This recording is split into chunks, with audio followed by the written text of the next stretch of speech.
আজিৰ ভিডিঅ'টোৰ প্ৰথম প্ৰশ্নটো হ'ল কোনটো ফল খালে ওজন কমোৱাত সহায় কৰে?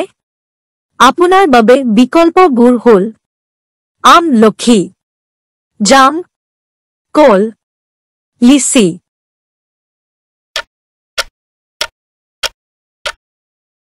শুদ্ধ উত্তৰটো হ'ল কল।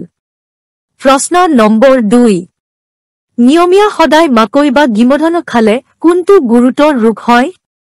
আপোনাৰ বাবে বিকল্পবোৰ হ'ল হৃদৰোগ ৰোগ, টাইফয়েড ৰোগ, ৰক্তহীনতা ৰোগ, ডায়েবেটিছ ৰোগ। ইয়াৰ শুদ্ধ উত্তৰ হ'ল ৰক্তহীনতা বা এনিমিয়া। প্ৰশ্ন নম্বৰ 3।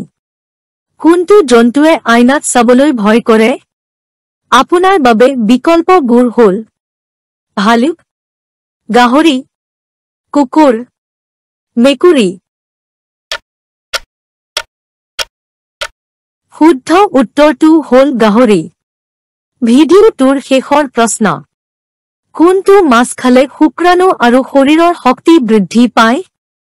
আপোনাৰ বাবে বিকল্পবোৰ হ'ল চিতল মাছ, ইলিছ মাছ, কাটলা মাছ, মাগুৰ মাছ। শুদ্ধ উত্তৰটো হ'ল মাগুৰ মাছ। ভিডিঅ'টো ছাবস্ক্ৰাইব কৰি লাইক আৰু ধুনীয়া কমেণ্ট এটা কৰি দিব।